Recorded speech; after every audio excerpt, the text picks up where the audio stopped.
Indian medical एसोसिएसनको Siliguri शाखाले Kolkata आर्जीमा भएको एक डाक्टरको बलात्कार र निर्मम हत्याको विरोधमा ठूलो विरोध प्रदर्शन गर्यो। रिपोर्टका अनुसार मंगलबार सिलगढी जिल्ला अस्पतालबाट सुरु भएको प्रदर्शन हाँस्ने चोक, भेनस मोड, सेवक रोड, एरबी मोड हुँदै जिल्ला अस्पतालमा फर्कन अघि कञ्चनजङ्घा स्टेडियम नजिकै समापन गरियो। विरोध प्रदर्शनमा विभिन्न स्वयंसेवी संघ संस्थाहरूको सहभागिता रहेको थियो। प्रदर्शनले स्वास्थ्य सेवा पेशेवरहरूको सुरक्षा र सुरक्षामा चिकित्सा समुदायभित्रको बढ्दो चिन्तालाई दर्शाएको छ। আমি এখনই খবর পেলাম, মানে আমি এখন দেখিনি, কিন্তু নিউজে একটা নিউজ চ্যানেলে বলছে কি এরকম একটা মাহমুদ ক্যালকাটা হাইকোর্ট থেকে জানিয়েছে যত কেস হয় সমস্ত কিছু ওনাদের আন্ডারে হ্যান্ড ওভার করা হোক সিবিআই ইনকোয়ারির জন্য। খুবই খুশির ব্যাপার। আমরা চাইছি সিবিআই একটা ট্রান্সপারেন্ট ওয়েতে এটাকে ইয়ে করবে, কিন্তু আমাদের এখন চলবে যতক্ষণ এসব কনফার্ম নিউজ আসবে না আমাদের এজিটেশন চলবে।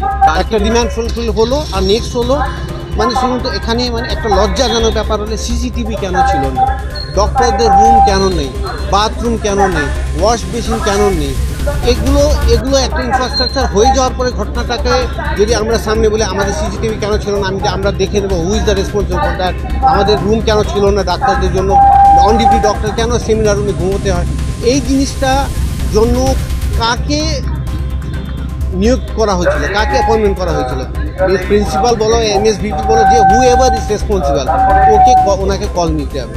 আর এখন এটা একটা কিন্তু আই ওপেনিং শুধু না, এটা কিন্তু সমস্ত মেডিকেল কলেজে যেন এই ইনফ্রাস্ট্রাকচারগুলো ঠিক করা হয়।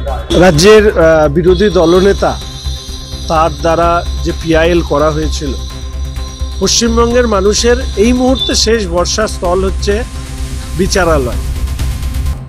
রাজ্য জুড়ে, দেশ জুড়ে মানুষের স্বতঃস্ফূর্ত প্রতিবাদ নিশ্চিতভাবে আদালতের কানেও পৌঁছেছে। আমরা চাই যে সিবিআই তদন্ত, যেটা আমরা প্রথম থেকে দাবি করছি, সেই সিবিআই তদন্তের মাধ্যমে সত্য সামনে আসুক। এই সময়কালে শতাব্দীর অন্যতম নৃশংস হত্যা যেভাবে কর্তব্যরত ডাক্তার ছাত্রীকে করা হয়েছে, তার অপরাধীদেরকে খুঁজে বের করতেই হবে। কিন্তু এই সময়ের মাঝখানে এটা মাথায় রাখতে হবে, রাজ্যের সরকার, তার প্রশাসন, পুলিশ প্রত্যেকে মিলে যেভাবে এই ঘটনাকে আড়াল করবার চেষ্টা করেছেন, এমনকি অনেকে বলছেন যে তথ্য প্রমাণ লোপাট করবারও একটা প্রচেষ্টা এই সরকারের ছিল।